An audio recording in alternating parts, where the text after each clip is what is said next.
ఓం శ్రీ గురుభ్యో నమః. శ్రీ విశ్వావసు నామ సంవత్సరం భాద్రపద మాసం సెప్టెంబర్ నెలలో సింహరాశి వారికి ఏ విధంగా ఉంది? సింహరాశి వారికి ఒక రకంగా చెప్పాలంటే జన్మకేతువు చాలా కొద్దిగా ఇబ్బందులు పెడుతుంటాడు. ఎటువంటి ఇబ్బందులు పెడుతుంటాడంటే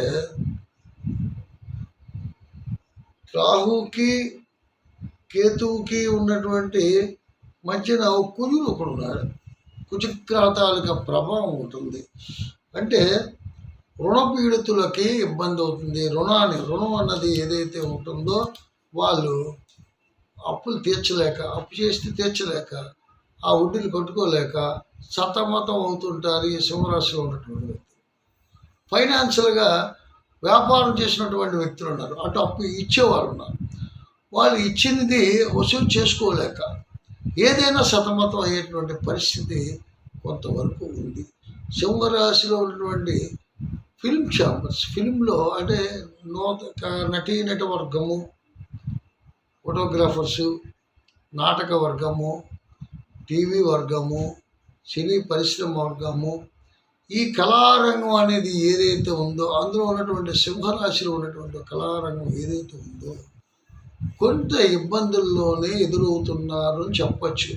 పెట్టుబడి పెట్టే వాళ్ళకి పెట్టుబడులు రాక, మనం ఒక నిర్మాణ రంగంలో ఉన్నటువంటి సగంలో కార్యక్రమాలు నిలిచిపోవడము, అవి పూర్తిగాక సతమతం అవడం, ఫైనాన్షియల్గా ఇబ్బందులు పడడము, అలాగే నాటక వర్గంలో ఉన్నటువంటి వాళ్ళకి కానీ టీవీ వర్గంలో ఉన్నటువంటి వాళ్ళకి సరైన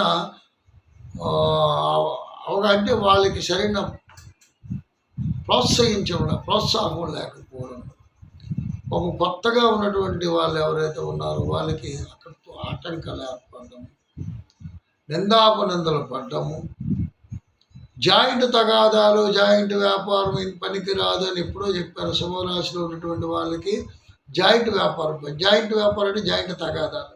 వీళ్ళు చాలా సున్నితమైనటువంటి స్వభావం గలవాళ్ళు. ఈ సున్నితమైన స్వభావం వాళ్ళకి అటువంటి మూర్ఖత్వంతో ఉన్నటువంటి వ్యక్తులతో వ్యవహారం ఉందంటే, గొడవలోకి వ్యవహారం ఉందంటే ఎంత బాధ అనిపిస్తుంది. జాయింట్ వ్యవహారం పనిచేయదు.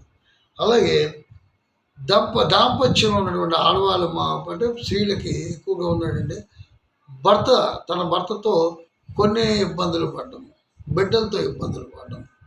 అలాగే మగవాళ్ళు ఉన్నారనుకోండి, స్త్రీ మూలకమైనటువంటి ఇబ్బందులు, పిల్లల మూలకంగా ఇబ్బందులు. నిరుద్యోగులు ఉన్నారనుకోండి, ఉద్యోగ విషయంలో చాలా కాలయాపన జరగడం, దగ్గరికి వచ్చిన దాన్ని చేయజారిపోవడం, ఇలా చాలా ఇబ్బందులు పడుతుంటారు. ఎందుకంటే జన్మకేతు తాలూకా ప్రభావం కళతో చాలామంది చూశాను. మంచి అవకాశాలు ఇచ్చిన తర్వాత చేయజారిపోవడం, ఇంకా ఒక అరగంట గంటలో కూడా ఏర్పాటు అయిపోతారంటే పూర్తిగా అయిపోతుందన్న టైంలో చేయజారిపోతుంది. ఒక గాజు పాత్ర చేయజారిపోతే అది ఎలాగైతే నిష్ప్రయోజనం అయిపోయి ముక్కలు అయిపోయి అంటే అతకడానికి కూడా పనికిరాని పరిస్థితి ఏర్పడుతుందో ఆ విధంగా ఉంటుంది. చాలా జాగ్రత్తగా ఉండాలి. కేతు దోషం ఏ విధంగా తీరుస్తారు? కేతు దోషానికి నేను ఈ ఎపిసోడ్ కూడా చేశాను. కేతు దోషం గురించి కూడా చెప్పాను. వాళ్ళు తిన్న పదార్థం కొంత తీయండి, ముందుగుండా అది ఎంగిల్ చేయకండి. ఆ పదార్థాన్ని మీకు అసలు యాక్చువల్గా చెప్పాలంటే కాకి పెట్టమంటారు. కాకులు ఏం చేయాలి? మేదలు పెడితే కాకులైనా ముడతాయి, పిచ్చుకులైనా ఉంటాయి, పౌరులైనా తింటాయి. దాని గురించి పక్కన వాళ్ళకి దైవాన్ని స్మరించుకొని పితృదేవతల అనుగ్రహం పొందాలి.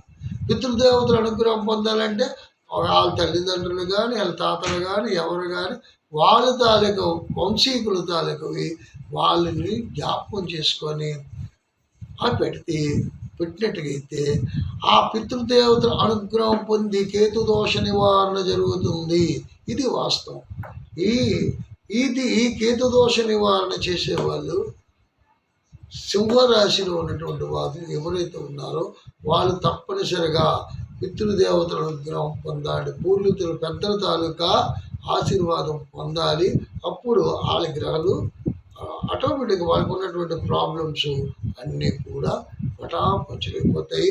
వీళ్ళు ఎక్కువగా శనివారం పూట కనీసం వెంకటేశ్వర స్వామి దేవాలయంలోకి వెళ్ళి 9 ప్రదక్షిణలో, 7 ప్రదక్షిణలో, 11 ప్రదక్షిణలు తను ఓపుకున్నంత వరకు అక్కడ ఉన్నటువంటి ప్రాంగణం అంతా ఖాళీగా ఉంటే ప్రదక్షిణ చేసుకొని నిమ్మకాయ దీపం పెట్టుకున్నాను. నిమ్మకాయ దీపం అంటే ఉడికి పెట్టుకొని అవకాశం లేకపోవచ్చు ఘటస్తంభం దగ్గర పెట్టుకున్నట్టుగా అది నువ్వుల నూనెతో చేసుకోవాలి. నువ్వుల నూనెతో ఆ దీపారాధన చేసుకున్నట్టుగైతే ఆ దోష నివారణ జరుగుతుంది. అలాగే మళ్ళీ మరో విషయంతో ముందుకు వస్తాను. అంతవరకు సెలవు. ఓం శాంతి.